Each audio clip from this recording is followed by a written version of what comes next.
Espacio aquí por la 97.5 FM Azul, Radio Comercio, Resistencia Chaco, República Argentina. Decíamos hoy al inicio que teníamos una importante entrevista internacional, ¿sí?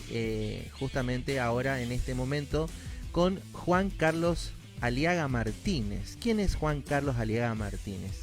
Es contactado, vidente, investigador del fenómeno ovni y de vidas extraterrestres, ¿sí? Es una persona bilingüe, ¿no? Tiene 2 idiomas, habla en inglés y en castellano, obviamente, y es escritor también de varios artículos de prensa en su país, Bolivia, desde hace años.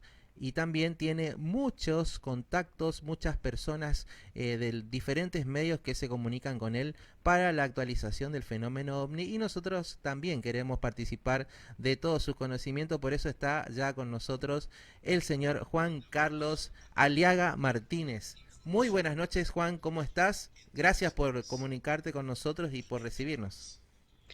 ¿Cómo están, queridos amigos? Un saludo a todos ustedes desde acá, desde Santa Cruz, Bolivia, a esa hermosa tierra argentina. Muy bien, la verdad que estamos contentos de poder tener este contacto contigo, Juan Carlos, porque enaltece también lo que es nuestro programa. Por ahí tenemos muchos amigos también que andan en la investigación aquí en la región, y también es importante conocer sobre el fenómeno ovni en otros lugares, ¿sí? De la geografía de nuestro planeta, en este caso Bolivia. Mi nombre es Fito Gómez y junto a Ítalo Zuligoy hace 3 años que estamos llevando adelante este programa Viajeros del Espacio, y es un honor tenerte con nosotros. Al contrario, el agradecido y es un honor más bien para mí.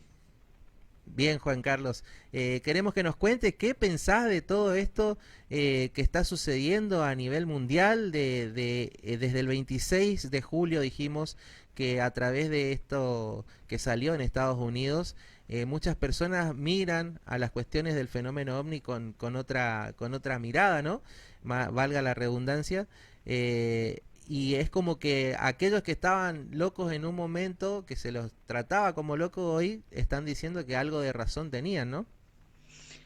Prácticamente lo que ha sucedido este 26 de julio pasado ya estaba agendado. No hay que olvidar, y muchos tal vez no lo sepan, o tal vez algunos sí, cuando estaba a punto de salir del gobierno, Donald Trump hizo un decreto presidencial donde se obliga a las instituciones gubernamentales de Estados Unidos, o sea, saber, el Pentágono, la CIA, el FBI, también las fuerzas militares y otras instituciones que se dedican a la investigación y seguridad del Estado norteamericano, a difundir, a desclasificar abiertamente ante el Congreso norteamericano.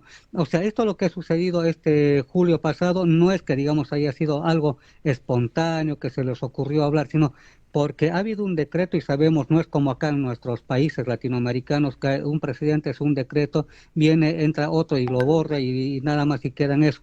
No, ellos son muy disciplinados en ese aspecto, eso es lo de bueno. Entonces, no importa quién esté a cargo en el nuevo gobierno, y en este caso está este nuevo presidente Joe Biden, está haciendo cumplir aquella agenda ya preestablecida. Entonces, lo que ha sucedido es simplemente eso, ya estaba agendado que se tenía que hablar ante el Congreso norteamericano, y en este caso el señor David Grush ha hablado de todos los datos que se tiene acerca del fenómeno ovni. Y lo que se viene ahora también está agendado este mes de agosto, que hemos comenzado, me parece que es entre 15, 20 o más tardar casi finales de este mes de agosto. Sí. La NASA oficialmente también va intervenir ante el Congreso norteamericano hablando del mismo tema. O sea, están bajo juramento. O sea, sabemos que esta gente son muy disciplinados. Ellos juran, y si faltan a la verdad son encarcelados. O sea, en otras palabras, tienen que decir la verdad, como dicen ellos, ¿no? Hasta en las películas, jura decir la verdad y nada más que la verdad, sí, juro. O sea, es eso, ese es su estilo de ellos, ¿no? Entonces, van a haber más novedades, obviamente. Entonces, esto que se está hablando, aquellos que muchos años yo estoy también en esto, al igual que ustedes, Sí. no es que nos hayan dicho locos, sino decían estos tipos como que están hablando falsedades. Y también me sorprende, muchos ufólogos, eso he estado viendo a nivel mundial, latinoamericanos más que todo, a excepción de europeos, tanto decíamos nosotros que ojalá que en algún momento Estados Unidos tiene tantos datos, ¿por qué no muestra al público? ¿Por qué no da a conocer aquello que está en sus manos? Pero ¿qué sucede ahora?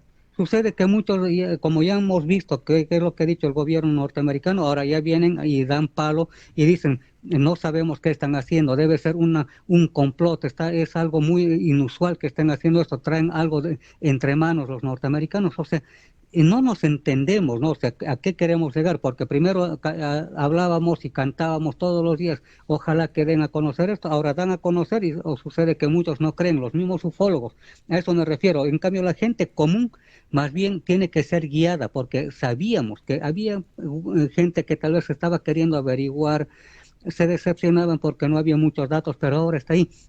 Y los ufólogos en todo el mundo deberíamos dar, digamos, más conocimiento, más luces a la gente, ¿no? Independientemente donde estemos, ¿no? Si es Argentina, Chile, Uruguay, Bolivia, o donde estemos, dar un solo mensaje y no estar dándonos cabeza con cabeza diciendo yo no creo, parece que hay algo extraño ahí, es una confabulación de los gringos para hacer algo y no creemos, y que o es unos hologramas que están mostrándose, no, pues tampoco llegar a ese extremo, pero sí con un solo mensaje al mundo, decir todos los ufólogos, sí, efectivamente, esto es lo que tanto estábamos esperando y ya se está dando, se ya están dando a conocer los organismos gubernamentales.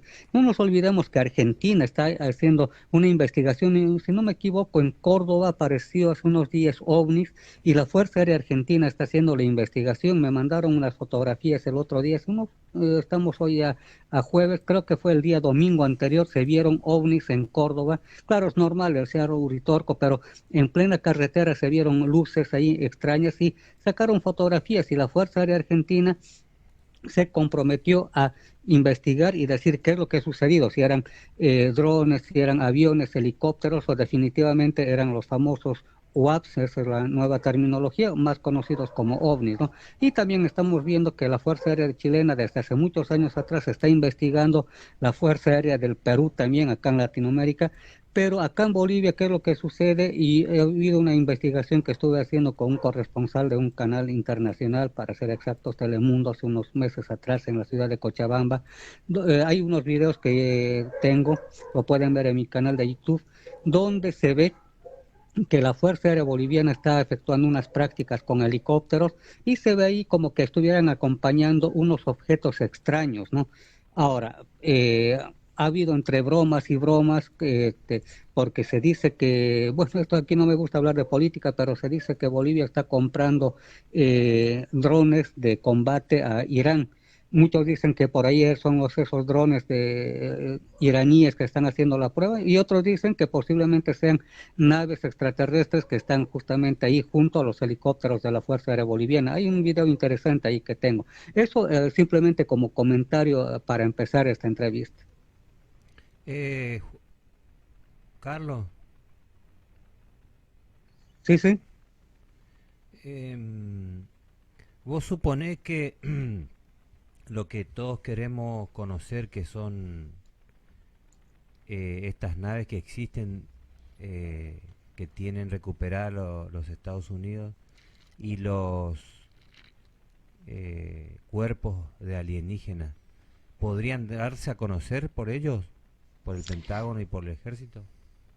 Seguramente nos van a mostrar la punta del iceberg. No creo que, como todos, o sea, más que todos los militares en cualquier parte del mundo son celosos guardianes de sus cosas que tienen.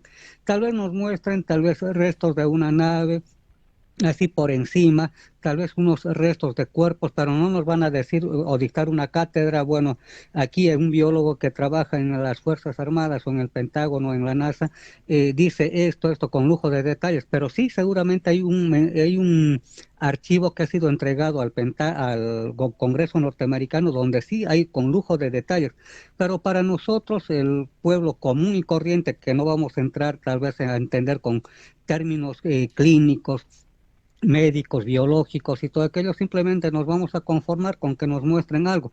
Pero yo creo que así con detalles seguramente va a haber un informe que lo van a sacar oficialmente y al Congreso norteamericano porque están desclasificando. Por eso les había dicho, por decreto de Donald Trump, están obligados a mostrar al público norteamericano en principio y obviamente al mundo todo aquello que tienen. Entonces yo pienso que sí van a mostrar una parte, no totalmente las cosas que tienen ellos, la retroingeniería, todo eso no lo van a mostrar, obviamente, pero ellos mismos han hablado, porque la entrevista, o sea, la intervención de estos militares en el retiro de ahí de Estados Unidos, hablan de la retroingeniería, o sea, que han copiado la tecnología OVNI Alien para que tengamos actualmente estos aparatos celulares, fibra óptica, obviamente sabemos los que estamos en este tipo de cosas. Entonces, esa intervención era de 2 horas 46 minutos aproximadamente, o sea, era largo, habría que ver, pero yo creo que para el común de las personas de nuestro mundo, yo creo que sí van a mostrar algo, pero para que se sepa que sí hay,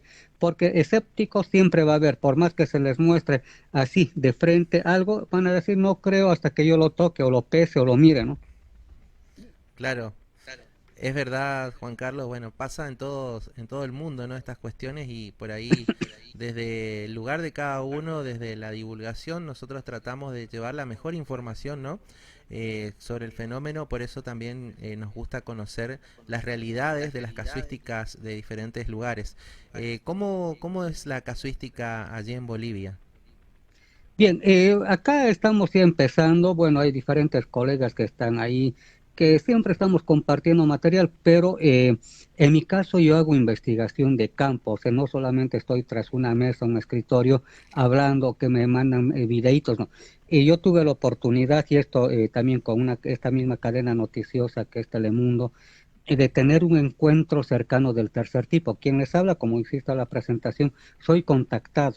Y esto desde mis 14 años de edad, bueno, sería muy largo de explicar, que no es el momento propicio para aquello, pero sí he demostrado en los canales de televisión acá nacionales y también a amigos del extranjero, de otros medios y otros amigos investigadores, demostrar todo aquello que, digamos, ando pregonando. Entonces, el año 2019, justamente con este canal de televisión, nos fuimos a la localidad de Guarayos, donde tuvimos la oportunidad de ver no una lucecita y que haya tardado solamente 30 segundos o un minuto, no. Estuvimos desde las 7 de la noche, es campo abierto, ese lugar es acá en Santa Cruz, es vivo, y es aquí donde se ha tenido la experiencia, es un lugar tropical, así que de frío no nos vamos a morir en la madrugada, ¿no? Llegamos siempre a unos 20 y tantos grados en la madrugada. Entonces pernoctamos desde las 7 de la noche hasta las 7 de la mañana del día siguiente. Entonces, no solamente, como digo, fue una lucecita que se vio ahí, fue casi toda la noche y toda la madrugada que vimos naves. Están los videos, están los testimonios y todo aquello. Se veían naves a cada instante y también, claro, obviamente se hizo prácticas previamente. Y lo que más nos llamó la atención es que tuvimos a pocos metros, y eso está ahí en los videos, pueden entrar a mi canal de YouTube justamente, o Sí. les puedo facilitar a ustedes, donde vimos 3 criaturas a poca distancia, pero no tenían, o sea, era como un atuendo celeste, brilloso, se veían eso sí como que tuvieran brazos, piernas, pero levitaban, o sea, no estaban en el suelo, levitaban y no movían los pies, obviamente, pero tenían, ¿se acuerdan, no, de la espada láser de Star Wars? Similar, es como que tuvieran una linterna de un haz azul verdoso, igual que el traje que tenían, y Sí. andaban flotando. Entonces ahí vimos que hacían un trecho ahí, se perdían, hacían otro trecho, se perdían y otra vez otro trecho en 3 ocasiones. Y está registrado, o sea, vimos unos seres luminosos, no eran, digamos, enanos grises a la distancia, parece que tenían escafandras, pienso yo, porque era una distancia, ¿no? Si vimos con los binoculares y la cámara filmadora, entonces fue algo interesante. Y luego, después de aquello, nos fuimos a otro sector de ahí mismo, donde esta zona que estuvimos hablando, y tuvimos la experiencia desde las 3 de la mañana aproximadamente hasta las 6 de la mañana, cuando ya estaba saliendo el sol, que la última nave se alejó de donde estábamos hacia el cielo. O sea, fue una experiencia única. Como les digo, no ha sido, digamos, que me hayan contado o que me habían dicho, ¿no?, por ahí, o hayan sacado a alguien fotos o videos, sino tuvimos la experiencia. Eso está en rojo vivo de la cadena Telemundo del mes de abril del 2019, o sea, ahí está toda la información, lo pueden ver, y la experiencia misma ha sido espectacular. Claro, se muestra ahí unos 3 minutos de la nota que hace periodística este corresponsal, pero la experiencia que se tuvo prácticamente fue casi 12 horas, de 7 de la noche hasta las casi 6 7 de la mañana del día siguiente. Sí, Juan Carlos, Qué bueno, ¿no? Y qué sensación te causó esto al momento de ver, como vos decís, sos contactado. ¿Cómo es la comunicación previa, digamos, de un contactado? ¿Cómo se manejan ustedes en ese sentido para poder tener un contacto con estos seres? Es bien sencillo y ustedes lo pueden poner en práctica. No es que digamos sea yo el elegido y no sé qué, un gran maestro ascendido. No soy Juan Carlos Aliaga, humano como cualquier otro. ¿Ya? ¿Qué es lo que se tiene que hacer? Para empezar, la base es la práctica de la meditación y relajación físico-mental. De ahí, nosotros tenemos que elevar nuestra vibración. Yo, así bien cortito, una explicación para que se entienda. Sí, Ahorita estamos en 97.5 en el dial, ¿ya? sí, Radio en la, de la emisora. Entonces, sí, nosotros, si queremos sintonizar, tenemos que buscar en el dial esa frecuencia, o sea, esa vibración que tiene. No sí. nos podemos ir a la 97.4 y no tampoco nos vamos a equivocar al 97.8, digamos. No vamos, justo ahí tenemos que estar. Entonces, es lo mismo. Si nosotros elevamos nuestra vibración, vamos a sintonizarnos con esos seres de luz, en el caso mío que estoy en contacto, con esos seres de luz. Entonces, la vibración y el antenaje, eso es lo que yo le llamo, es como elevar frecuencia en nuestra antena para el contacto. Y entonces la comunicación obviamente es telepática, ¿no? Uno tiene, bueno, yo desde muchacho, 14 años de edad, tuve esa oportunidad de tener esas experiencias, entonces ya me conocen, por así decirlo. Entonces, yo levanto señal, tengo, me dicen diferentes cosas, me explican sobre lo que es el cosmos, el universo, etcétera, ¿no? Pero cuando uno quiere verlos y observarlos, uno se concentra y entra a ese nivel energético. Hay que hacerlo en el campo de preferencia porque no hay el bullicio de la ciudad, no existe, digamos, otras cosas que estorben aquello. Es preferible hacerlo. Puede ser en el día o en la noche, pero generalmente sucede este tipo de experiencias en la noche y se puede ver las astronaves y en este caso las criaturas, ¿no?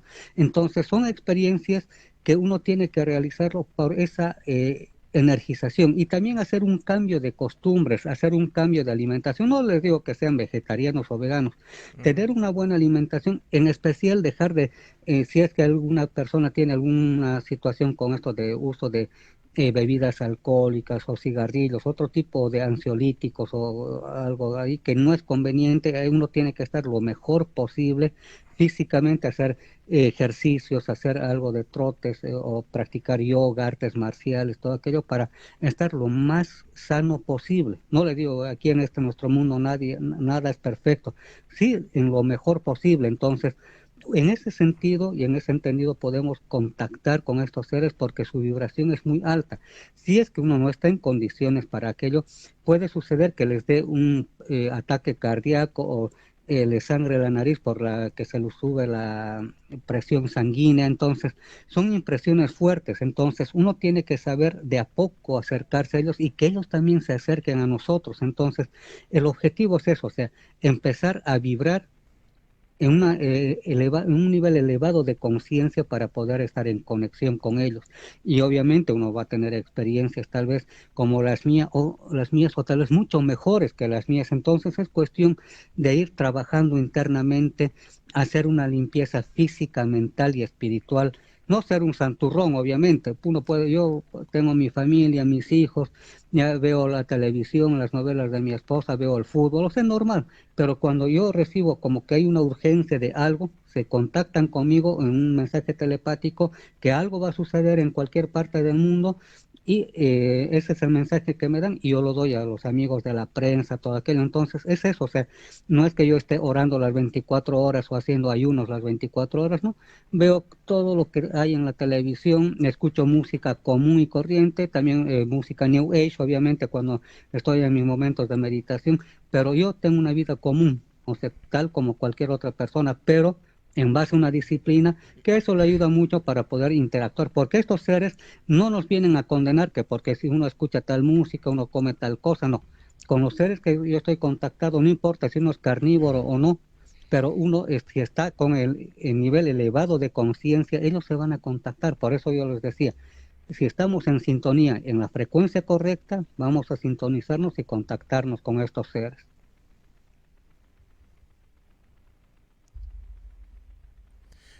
Así es, Juan Carlos. La verdad que es muy interesante todo esto que nos estás contando. No sé si tienes alguna pregunta, Ítalo. Sí, Eh, tengo una. Em, Ustedes para tener contacto con estos seres, previamente trataron de comunicarse o se dio en ese momento. No, o sea, si estamos hablando de este caso del 2019, claro, nosotros habíamos ido al lugar porque es un lugar propicio para este tipo de cosas, porque es vacío, es campo, hay haciendas simplemente. Hay que hacer la práctica de la meditación, hay que hacer mantras, etcétera, y para entrar en armonía justamente del ambiente donde estamos y también el ambiente nuestro, o sea, sabemos que hay mantras que hacen que uno esté en armonía y eso, vuelvo a repetir, como entrar en vibración y en sintonía de aquello que nosotros queremos y en este caso del contacto. Particularmente, yo tengo contacto con seres felinos desde mis 14 años de edad, que es otro tema que en algún momento lo podemos hablar, pero fue accidental porque yo me caí de un cerro que tal vez yo ni debería estar acá presente. No tengo ninguna fractura, no me pasó nada, porque para empezar tenía 14 años de edad, un muchacho dedicado a patear pelota, ir al colegio nada más. No había nadie en la familia que hable de ovnis, obviamente en 1986, y acá en Bolivia solamente habían dos canales de televisión, el estatal y el universitario, que empezaban sus emisiones eso de las 6 7 de la tarde con musicales, un noticiero y nada más, o sea, no había programación, y tampoco había cuestión ufológica acá en Bolivia para decir que uy, ya leyó algo, y no había nada de aquello, así que información nula. Por parte de mi familia, a mi papá le gusta leer de política, actualmente sigue vivo y siempre le gusta cuestión política de izquierda y derecha. Mi mamá tenía sus negocios, sus asuntos y tampoco estaba metida en religión alguna, mi abuela tampoco, y o sea, no había esa conexión para decir, se dedican a ir a la iglesia, van orando, no, nulo totalmente en esa parte espiritual. Entonces, cuando yo me caí de ese cerro acá, sentí, porque yo no sabía que existían extraterrestres o ángeles, porque no era muy creyente en esas cosas, porque era muchacho y tampoco nadie me guiaba en eso, ¿no? Entonces, eh, estuve rodando ahí hasta que sentí como que algo o alguien, fue ese alguien que me sujetaba como si fuera una madre, un niño. Y como me había caído, tenía ya los golpes, nada más contusiones, me llevaron ahí para ver qué tenía, me había mordido el perro porque me persiguieron, entonces me caí en el cerro. Entonces, ¿qué es lo que ha sucedido ahí? En ese tiempo de convalecencia, fue un mes de enero, justamente el 24 de enero de 1986, estuve convaleciente 7 días porque aquí el colegio empezaba febrero, marzo generalmente, así que estaba de vacación. Entonces, claro, adolorido todo eso, entonces ya en mi cama sentí la presencia de este ser que me había, digamos, protegido. Por eso, como lo digo, tal vez ni debería estar acá, hubiera tenido el cráneo reventado, tal vez me hubiera muerto, no sé, o tal vez paralítico, algo, porque era una caída bastante alta. Entonces, de ahí ese mismo ser se llama Otar, que es un felino, me empezó a hablar de todas las cosas, lo que es el universo, el cosmos, lo que le llamamos reencarnación, todo aquello. Entonces me empezó a explicar. Y desde esa época hasta el día de hoy tengo contacto con ese ser. Entonces, muchas cosas, y eso lo he demostrado en los canales de televisión, tanto en prensa escrita, radial y televisiva, las cosas que yo hago, yo lo tengo en mi canal de YouTube, ahí lo pueden ver. Entonces, muchas cosas que en cuestión política, en cuestión, digamos, de desastres, todo aquello, se van dando, digamos, qué sé yo, va a haber un terremoto, no sé, qué sé yo, en Vietnam, simplemente comentario ahorita, ¿no? Entonces, yo recibo aquello y entonces veo que algo va a suceder, canalizo eso y le digo a algún amigo periodista, porque tengo muchos acá, igual amigos ufológicos en el extranjero, le digo esto va a suceder, ya entonces más o menos qué fecha, entre tal fecha y tal fecha, entonces, y justo se da una situación tal como yo les dije, no es que yo les haya dicho, claro, yo canalicé ese mensaje y yo soy el portavoz o el vocero de estos seres para que anuncie este tipo de eventos. Claro, Juan Carlos, te iba a preguntar justamente de la cuestión religiosa que estabas diciendo, porque siempre cuando uno trata estas cuestiones por ahí, se vincula, se relaciona rápidamente con alguna cuestión religiosa, ¿no? ¿Cómo lo toman allí en tu zona? Bueno, claro, yo como les había dicho de cuestión personal, mi experiencia personal, ha sido muy diferente. O sea, como yo les decía, mi abuela ni mi mamá no hablaban de Jesús, ni Dios, ni nada. Mi papá leyendo sus cuestiones políticas, eso le gustaba y hasta el día de hoy está ahí.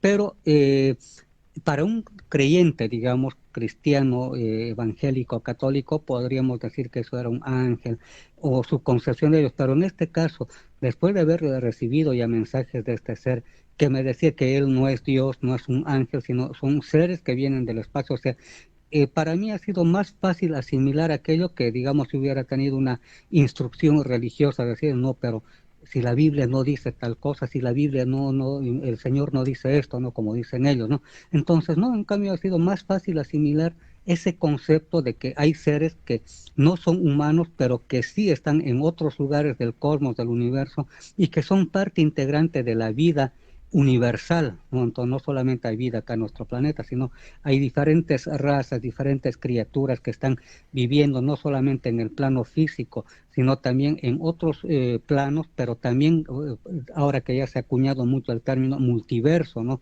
Que ya están las películas, están ahí. ¿Por qué? Porque en el plano tridimensional sí hay cuerpos físicos que va a ser como de este amigo que tengo acá atrás, o como en nuestro rostro, nuestro cuerpo, y va a depender mucho de la composición física, química y atmosférica del planeta, que han evolucionado, han ido a vivir.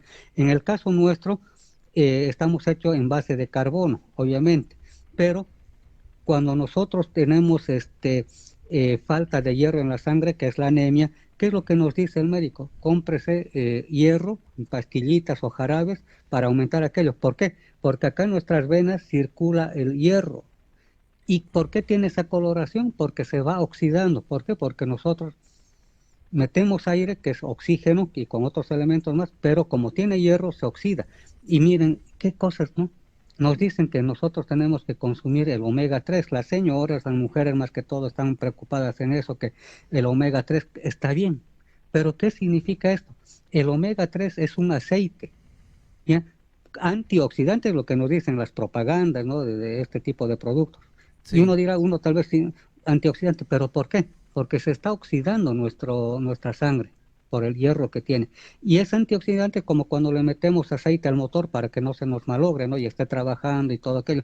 Es similar, o sea, nuestra composición física, química y atmosférica hace que tengamos esto. Y tenemos otros elementos, o sea, el magnesio, el selenio y otro tipo de elementos. Entonces, estamos hechos para este planeta, pero hay otros cuerpos que por ahí, como este amigo que está acá atrás, que tiene ojos negros, pero seguramente es porque el sol, su sol de su sistema solar, está muy cercano o es muy fuerte y tiene que cubrir aquello.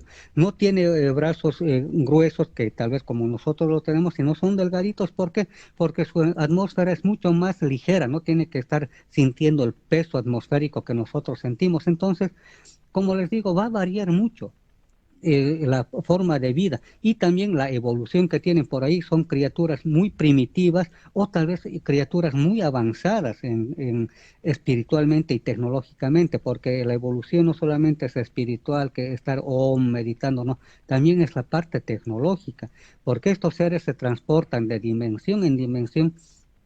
Y también por la explicación que me da mi guía extraterrestre, es que las naves en otros lugares, porque hay otros que son con mecanismos, todavía funcionan, son los metales, son vivientes, o sea, ellos captan los mensajes del propio tripulante, les dice dónde van a ir, y no es que estén haciendo el cálculo matemático, yo me voy, qué sé yo, a Sirio, yo me voy, no sé, a Alfa Centauro, no. Ellos ya están ahí, fijan rumbo mentalmente y la nave, como es viviente, o sea, son elementos vivientes, se mueven y se transportan a la velocidad del pensamiento. La velocidad de la luz todavía es muy lenta a comparación de la velocidad del pensamiento. O sea, es otra cosa. O sea, las explicaciones que me dan estos seres, pues este ser en este caso, es muy diferente. O sea, ahí vemos que uno va aprendiendo cosas que tal vez en este nuestro mundo material, digamos, no lo conocemos y no lo tenemos a mano, ¿no? Entonces, este ser es el encargado de darme ese tipo de enseñanza.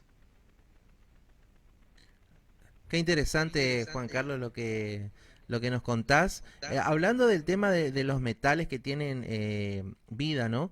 Hace poquito hubo un encuentro ufológico, creo que fue en México, me parece, o en Baja California o algo así, no recuerdo bien, donde se entregó una parte de una nave, se dice que era del proyecto Trinity. ¿Qué opinas sobre eso?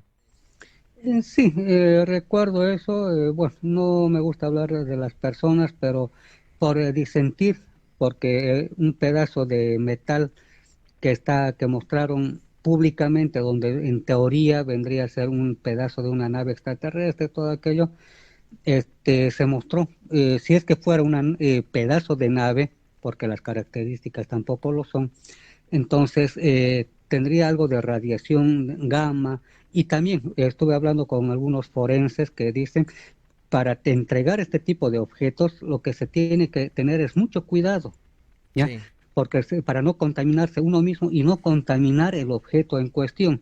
Pero allá lo mostraron y alegremente dijeron esto es. Ahora, por disentir con el señor, Maussan, porque y este otro amigo, Johanan Díaz, me insultaron. Yo tengo los screenshots que yo les saqué. Por disentir simplemente, por decirles que hay que averiguar más, hay que investigar y que no podemos estar arriesgando la vida de los que están asistiendo a ese congreso y todo aquello, porque es poner en riesgo todo esto.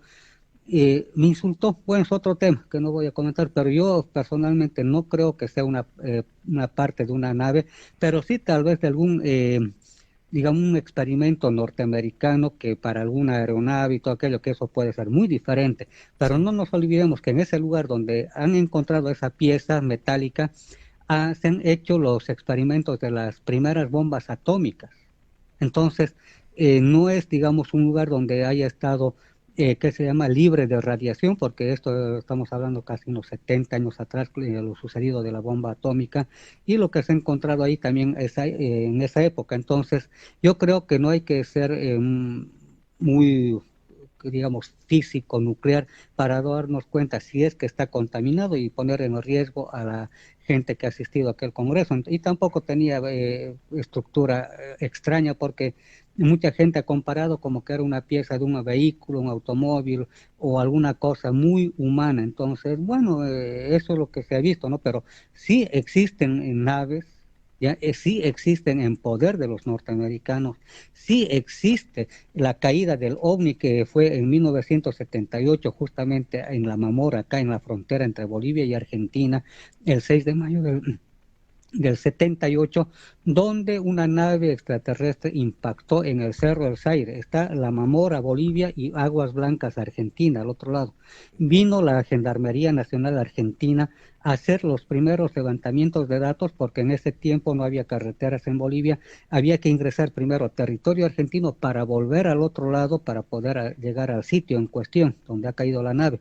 Entonces pidieron apoyo de la Gendarmería Nacional Argentina y que permita también a algunos investigadores, más que todo en el área nuclear y todo aquello, y también de accidentes de avión, accidentes aéreos, y descartaron que era un accidente aéreo, descartaron que haya sido un satélite espía ruso, soviético en ese tiempo, o de otro lugar, no.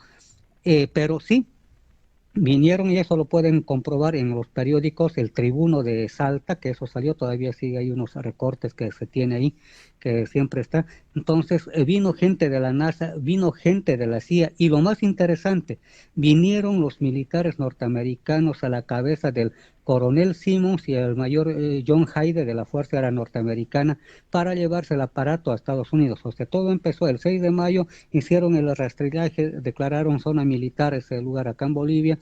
Vinieron la Gendarmería Nacional Argentina, periodistas argentinos, periodistas europeos, todo aquello. Acá en Bolivia no se mostró casi nada, ningún periódico boliviano de ese tiempo, pero sí salió afuera la información. Pero lo más interesante es que se hizo el levantamiento de datos y también el levantamiento y el rastrillaje de todo el objeto, se lo llevaron a Estados Unidos el 17 de mayo del 78. Casi unos 10 días estuvieron en el lugar haciendo todo aquello y embalando todo el objeto que cayó. Entonces es algo muy interesante, descartándose que era un accidente aéreo o también un misil chileno, porque ustedes saben que entre Bolivia y Chile hay un conflicto siempre por cuestión del mar. Y también dijeron que se descartaba que era un misil chileno que haya caído ahí, y también que se descartaba que haya sido un satélite soviético, norteamericano o europeo. Entonces se descartó totalmente, pero sí que vinieron de la CIA, vinieron los de la NASA y obviamente los militares norteamericanos y se llevaron el aparato. Juan Carlos, ¿Sí? eh, ¿hay o algún archivo se tiene de ese caso? ¿Ahí ustedes tienen eso? Bueno, los recortes que viene justamente del periódico El Tribuno de Salta, todo es argentino. Acá, como les digo, en ese tiempo no había ningún medio boliviano que haya cubierto. Ujú. Pero sí también salió esto en el proyecto Moondust, o sea, es en inglés Moon, o sea, M-O-O-N, Dust, D-U-S-T. Ya, esto está un británico, no me acuerdo ahorita el nombre y apellido, Bob Pratt. Bob Pratt es el investigador británico que hizo presencia acá en Bolivia en ese año, y está en inglés toda la información, todo el archivo con fotografías también sacadas del periódico El Tribuno, que es el que está encargado de cubrir todo el evento pero sí está en inglés toditito en el proyecto Moondust de Bob Pratt. Lo pueden buscar, que lastimosamente ya ha fallecido allá a principios de los años 2000, pero quedó eso como evidencia del archivo justamente de la investigación del caso OVNI, que concierne no solamente a Bolivia, sino a la Argentina, porque hubo participación de autoridades, o sea, de la Gendarmería de allá de Argentina, que hicieron también el levantamiento de datos, fueron los primeros junto a los militares bolivianos de acá. Una última pregunta, Juan Carlos, te iba a hacer yo porque es muy interesante, digamos, este punto de vista de que estas naves tienen vida propia. Eh, Nosotros tenemos un concepto en la mayoría de la gente de que son naves que se manejan con tecnología inversa. Pero me gustaría que vos expliques lo que refiere, digamos, a que estas naves tienen vida propia, porque lo escuché muchas veces yo, y por ahí para la gente que no entienda, si le puedes explicar un poco eso, cómo sería. Más allá de que hay, por ejemplo, se manejan viajan por portales dimensionales, por agujeros negros, por otra dimensión. Bien, lo que sucede es que todo nuestro multiverso tiene vida. Por ejemplo, una partícula, un átomo de cualquier metal, oro, plata, zinc y cualquier otro que tengamos, ahí en un núcleo, esos núcleos y los átomos que están ahí van moviéndose como si fuera un sistema solar. Eso representa que es vida, o sea, es energía. Así como nosotros tenemos energía, que así luego les voy a explicar algo interesante también, pero es energía. Entonces, con la unión de varios átomos de oro que van girando, hay un peso atómico, y eso lo sabemos desde el colegio, el número atómico, etcétera, van moviéndose, es más denso, otros livianos, etcétera. Y como es vivo, tiene energía, o sea, es igual que nuestras células. Nuestras células también son independientes, pero hacen un tejido, hacen un órgano, hacen un cuerpo similar. Entonces, como tiene mente propia, o sea, estamos hablando ya a otro nivel más, muy profundo tal vez esto, pero cuando ya la nave, que tiene varios átomos, pero está construida por un metal X o Z, entonces hace que entre en contacto con la mente principal de ese metal, que en este caso tiene la forma de una nave. Y el tripulante o los tripulantes tienen pantallas, obviamente, para moverse y todo esto, van hasta los lugares donde ellos quieren. Y además, ellos pueden ir de un lado a otro lado en un abrir y cerrar de ojos. ¿Y cómo se hace esto? Hagamos de cuenta que este libro es el punto A y punto B, como siempre nos enseñan en el colegio, ¿no? Ahí está, punto A, ¿ya? Punto A, punto B, y que tardamos, qué sé yo, 20, 30 minutos o 1 millón de años, no importa.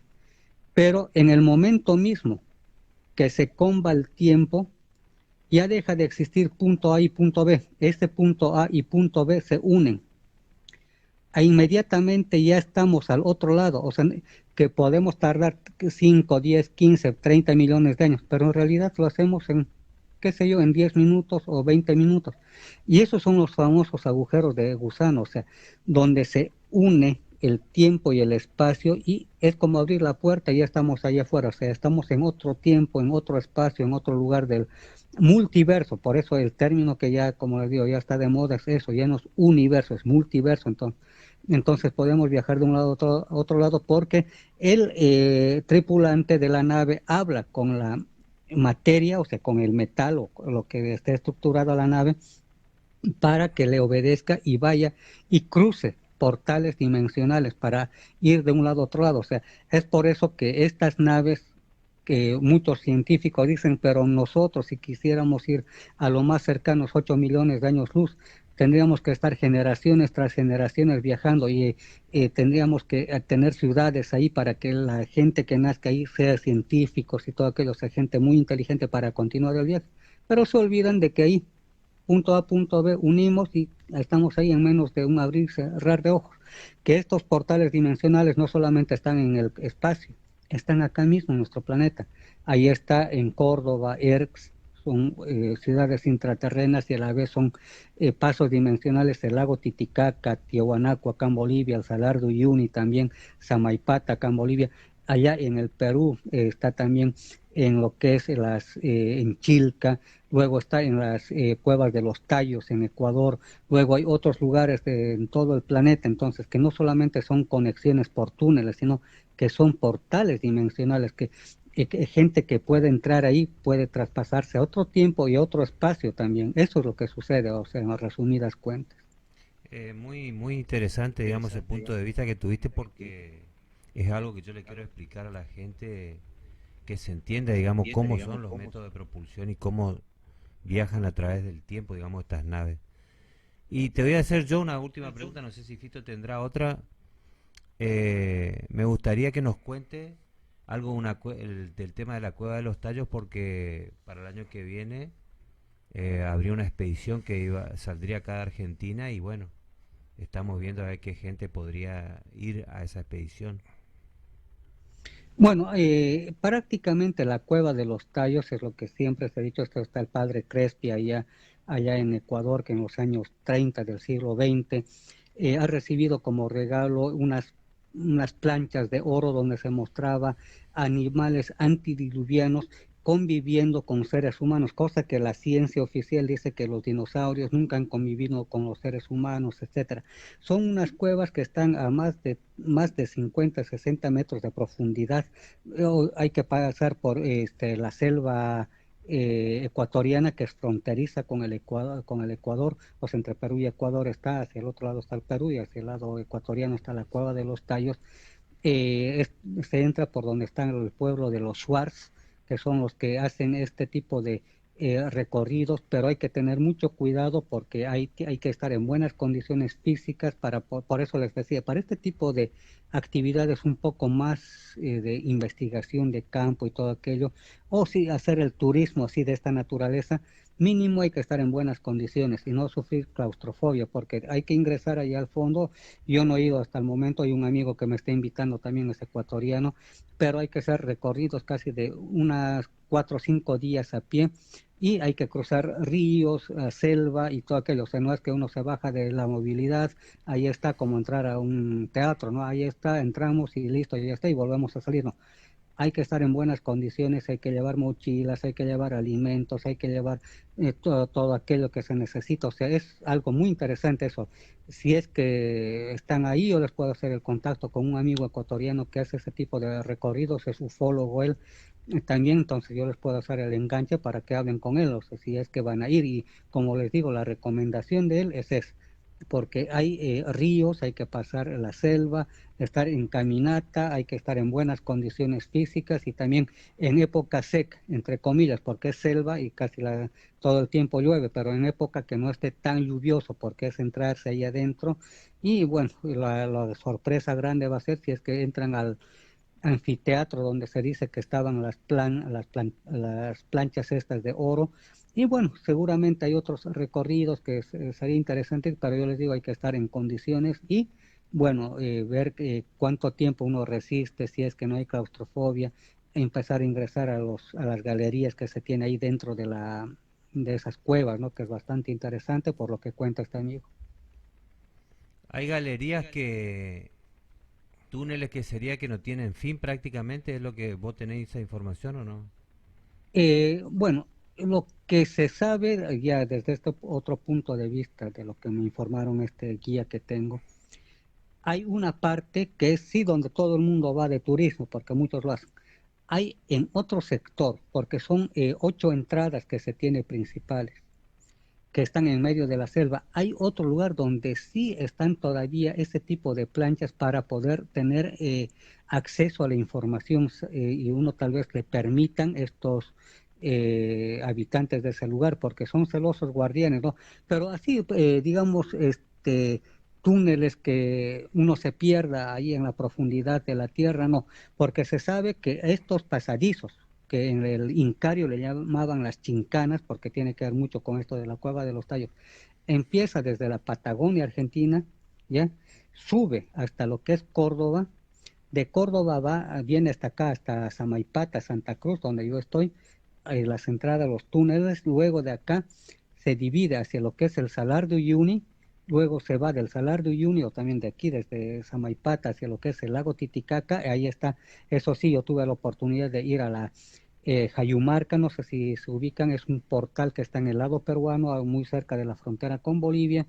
Ahí está Jayumarca, donde se puede ver ese portal, donde he tenido oportunidad de poder ver, claro, no he entrado porque hay que tener un equipo ya para varios días, donde hay entradas de galerías hacia el fondo, donde se sabe que conecta eso con el Cusco, ¿ya? De ahí, de ese lugar. Y del Cusco a la Cueva de los Tallos, de la Cueva de los Tallos va hasta Venezuela, de Venezuela se va hasta Centroamérica, de Centroamérica hasta México, y de ahí hasta donde están los famosos indios Hopi de Estados Unidos, ¿no? Entonces, hay una conexión, y de ahí seguramente a otros lugares del planeta, ¿no? Entonces, hay entradas, o sí hay entradas, porque que tampoco uno se va a perder, digamos, porque hay pasadizos iluminados, porque son que conectaban diferentes ciudades intraterrenas y conectan hasta el día de hoy.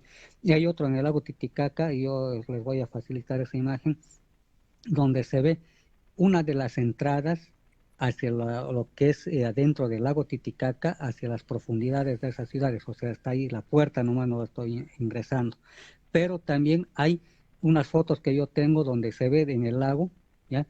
De la ciudad sumergida, que está ahí en pleno lago Titicaca, ya está ahí adentro, o sea, se ve, no es que hay que bucear, nada, está ahí. Uno va en una lancha de esos que están ahí en el lago Titicaca y uno puede acercarse, pero hay que pedir permiso al lago, se hacen cierto tipo de ceremonias para poder estar, digamos, en armonía con el lago, porque la creencia andina es que todo tiene vida, casi como las naves.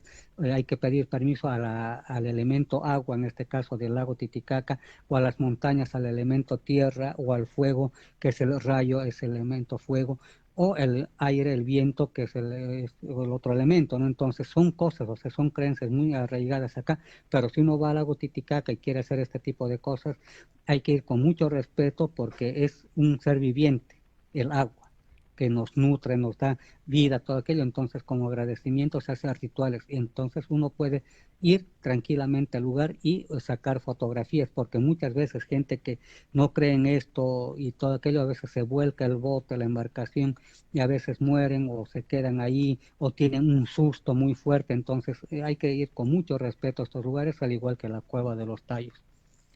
Vos, por ejemplo, tenés información de físicamente cuánto uno puede recorrer por debajo de ese... Porque viste que vos me decís que se puede conectar entre Córdoba y Centroamérica y la Cueva de los Tallos. Eso no, físicamente, humanamente no es posible. ¿Cómo Claro, se...? aparentemente no, pero estamos hablando que se mete en medio de las cordilleras, en medio, o sea, no estamos haciendo curvas y contracurvas, no, sino es como un túnel así directo en medio donde hay acceso. Según se cuenta, según se dice que muchos han estado ahí, hay gente que ha vuelto, hay muchos relatos en otros lugares, ya hablamos solamente de Córdoba, digamos, hasta el Cusco, aproximadamente unos 50 días a 60 días, sin mucho problema. ¿Por qué? Porque todo es directo, o sea, no están entrando, bajando montañas, sino es como que hubieran cortado ahí, si son galerías, eso es lo que se sabe, donde hay iluminación y también hay el relato de hace muchos años atrás cuando se hicieron expediciones al Polo Norte y al Polo Sur, donde en un momento cuando se está ingresando al medio del hielo empieza a cambiar de temperatura. Yo no sé ese hielo frío, gélido que está ahí, sino empieza a volverse ya totalmente tibio y a unas zonas tropicales. Eso está el mayor, no me acuerdo, bueno, tiene un nombrecito este señor, donde hizo unas expediciones allá en los años 20 del siglo XX, justamente casi unos 100 años atrás, eh, donde él ingresó y tuvo la oportunidad de sacar fotografías, tanto en o sea, lugares tropicales donde empezaban a haber plantas muy gigantescas y con animales totalmente extraños. Entonces, hay lugares de acceso al centro de la Tierra, no estamos hablando del núcleo de la Tierra, sino al centro mismo, aquello que Julio Verne también nos había mostrado en sus libros, ¿no? O sea, es un relato para poder guiarse, pero de hechos ya reales de expedicionarios de esa época, de los años 20 de los siglos pasados, ¿no? Entonces uno se da cuenta de que mucho de que aparentemente no se puede realizar, se puede, porque todo es mental, que es otro tema, ¿no? Pero cuando uno piensa que no se puede, obviamente nunca vamos a poder, pero si uno sabe que uno va a lograr cualquier cosa, vamos a tener éxito. Así es, Juan Carlos. Me hiciste acordar algo de las líneas de Nazca cuando decías que son líneas, digamos, que conectan, por ahí que están en Perú también, y bueno, el misterio de quién hizo las líneas de Nazca, ¿no? Esto de las líneas de Nazca es bastante interesante. Sucede que bueno, muchos han dicho que es un calendario, pero en realidad parecería que era una escritura de, digamos, de una señal para los que vienen del espacio o a los que salen de acá de nuestro planeta. Ahí está la figura de un mono, la figura de un colibrí, hay otro tipo de aves como que tuviera uno 4 dedos y otro 5. Luego, ese tipo de dibujos está ahí en la planicie. Pero hay algo interesante, muchos, por eso quien les habla, yo hago investigación de esto.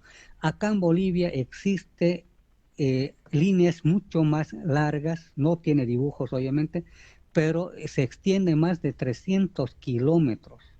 Eso se llama las líneas de Viacha. Es una población que está hacia el lado sur del departamento de La Paz, conectándose ya con el salar de Coipasa en Oruro.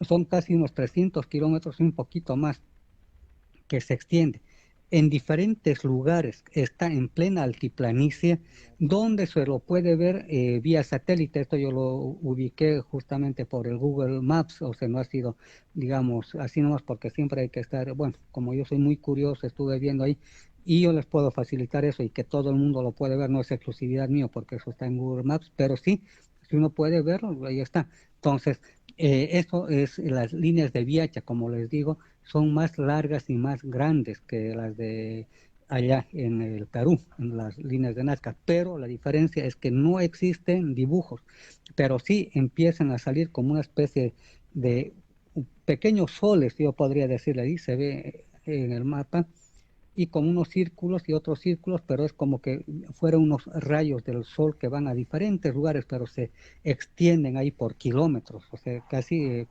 contabilizando serían unos 300 kilómetros de distancia de lo que son estas líneas. O sea, es bastante interesante, ¿no? O sea, esto, pero es algo novedoso esto, pero sí, las famosas líneas de Nazca tiene sus particularidades, sí, pero estas otras llaman la atención por su extensión que tiene.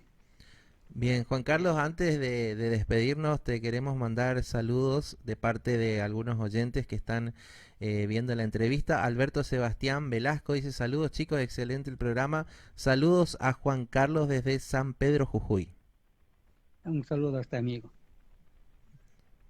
Manda saludos. Así que bueno, ya vamos finalizando entonces nuestra entrevista del día de la fecha. Te queremos agradecer muchísimo tu tiempo, Juan Carlos. La verdad que vamos a tenerte en otros programas porque es muy interesante conocer y que vos también nos hagas conocer algunas cuestiones que suceden del otro lado en Bolivia y en la zona también, en la región de Colombia, Perú, Venezuela, México. Así que bueno, realmente un honor para nosotros tenerte aquí en el programa hoy. Como siempre repito, el placer es mío y el honor también por estar en este programa que tiene excelente sintonía. Yo he estado viendo las cosas que hacían, por eso estuvimos en contacto ya. ¿Y por qué? Porque es un excelente trabajo lo que ustedes realizan y bueno, tienen que seguir adelante. Yo te agradezco, Juan Carlos, por el hecho de que me pareció muy interesante, digamos, el punto de vista que tenemos, que vos nos explicaste de varios de los temas. Por ejemplo, este tema de actualidad, ¿no es cierto?, de esta información que se dio en Estados Unidos. Un enfoque muy, muy particular tuviste que me parece muy interesante, porque es verdad, como vos decís, que muchos dicen, bueno, ahora nos mostraron esto, estamos dudando, igual estamos dudando, y sin embargo nos están dando información que es la que queríamos. Y es muy interesante, digamos, el punto de vista positivo que vos tenés de esta información. Así que bueno, te agradecemos mucho y esperemos tenerte dentro de poco para que nos siga enseñando, digamos. Claro, estoy con gusto con ustedes cuando ustedes prefieran. Bueno, Juan Carlos, muchísimas gracias, te mandamos un abrazo grande. Vamos a seguir en contacto, también nos interesa hablar con tus amigos que están en contacto contigo para poder difundir también todo lo que sucede de aquel lado y bueno, nosotros también poder mostrarle a la gente aquí en Argentina y en toda Latinoamérica. Ok, estamos siempre para servirles. Un abrazo, amigos. Un abrazo grande, gracias Juan Carlos. Muy bien, así pasaba nuestro amigo Juan Carlos Aliaga, ¿sí? Investigador ufológico de Bolivia. ¿Sí? Interesante la entrevista. A mí me pareció impresionante Me quedé porque con ganas de seguir preguntando, nos yo también, pasamos del tiempo. yo también usted no me dejó preguntar que tenía más preguntas. No, pero queremos también No, entregar. no, Acá no hay problema, el amigo Gustavo nos hace el ¿te diste aguante. cuenta una cosa que yo ponía a pensar cuando estábamos hablando de las cuevas? Sí. Me preguntaba yo si podemos, cuántos kilómetros podemos, cuántos días podemos estar debajo No, de la cueva. me encantó que te haya dicho cómo es la cuestión, porque te vas a tener que preparar bastante si vas a ir. Y bueno, Pero por las dudas despedirte de todos yo nosotros. te dije ya que es complejo esto. Le dije que hay que ir a prepararse físicamente porque no es una joda. Podemos aparecer, entramos a la cueva y aparecemos por Centroamérica. Podemos aparecer como en las películas, ¿vio? De las crónicas de Narnia, por ejemplo, que se van por un túnel en otra dimensión y aparecen en otro lugar. Y podés encontrar una ciudad por ahí, te queda a vivir prácticamente. O sea, son cosas rarísimas.